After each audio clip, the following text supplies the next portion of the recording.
back with a new analysis video today from the Blake Street Tavern in Denver. Event that Dave Platty started a few years ago where they bring in Air Force and Troy Calhoun and Colorado School of Mines, and Ed McCaffrey from UNC was here today. No CSU. I don't think we need to get into all of that. But we also had a chance to chat with Karl Dorrell, and still no decision with the quarterback situation. He just, every answer he gave keeps signaling that it really is razor thin, the edge between those two guys. Yeah, because he didn't even close the door on both of those guys playing in some early games. So he also said when we make a decision, he goes we'll probably tell you. So we'll see with that. It does sound like it's razor thin, and he mentioned he and Mike Stanford, they talk all the time about it, and it's been a really hard decision.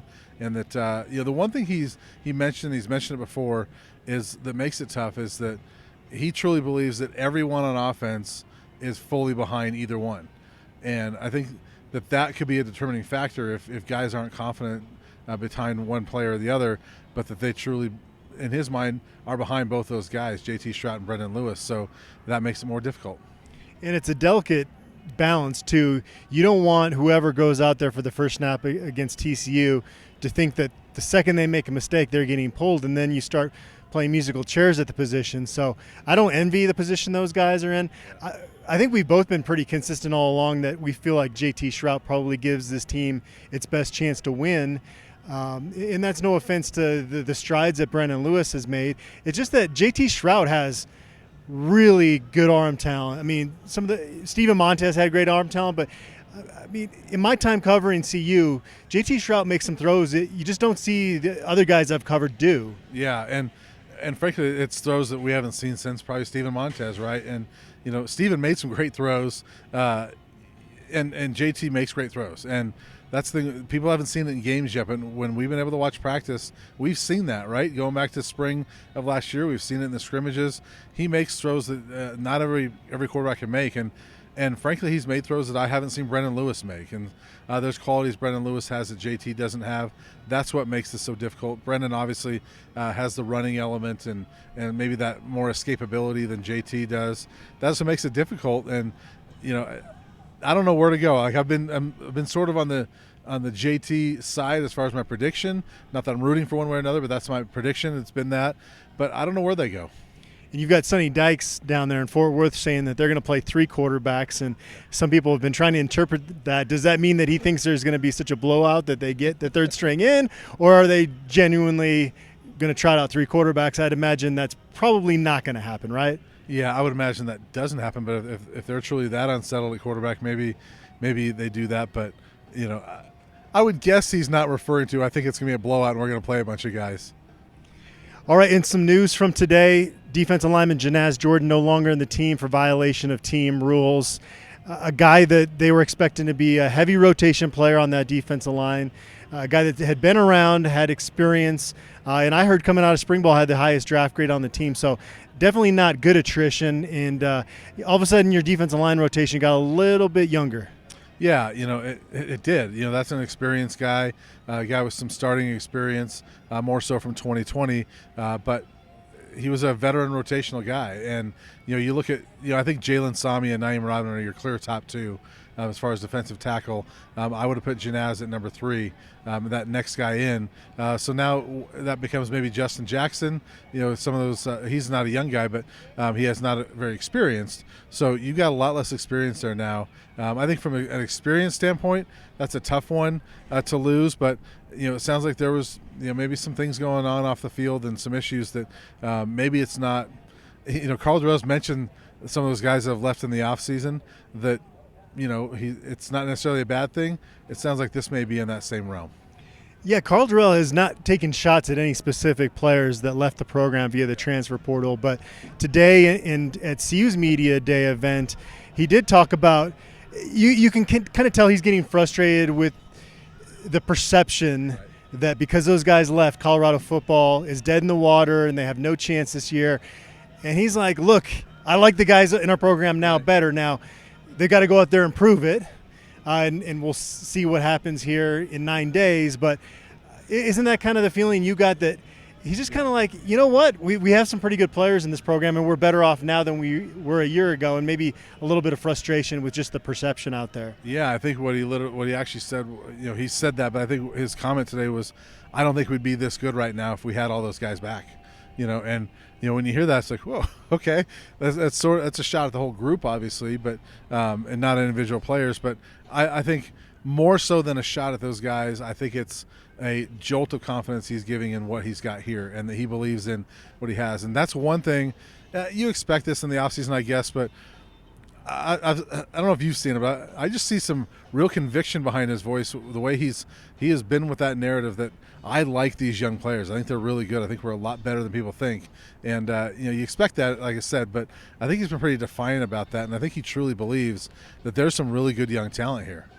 And there's always a ton of optimism this time of year.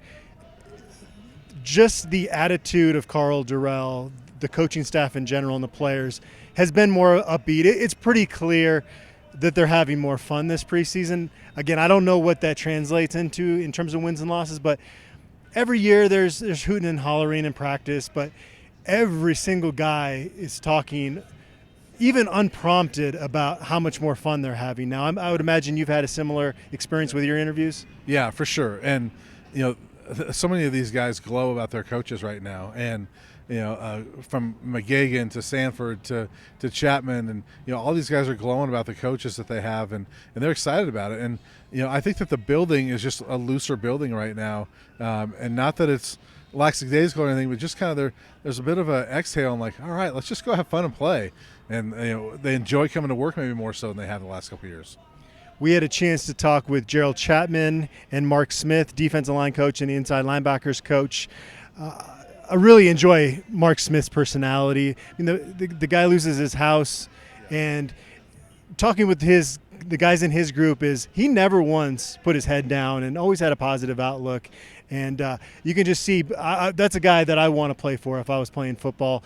And he talked about the top three guys there, Quinn Perry, Josh Chandler-Samito, and Robert Barnes, are basically all going to get even reps. He did mention that Josh Chandler and Quinn Perry have cross-trained, whereas Robert Barnes has been strictly in, I believe, the Sam linebacker role. So what was your takeaway just from his conversation with us? Yeah, I mean, my takeaway is that those three guys are the three guys. And he mentioned the depth, but, it's those three guys. And everything we're hearing, and he kind of reiterated that, Josh Chandler-Samito has been a huge get for this team, not only from his production but his leadership.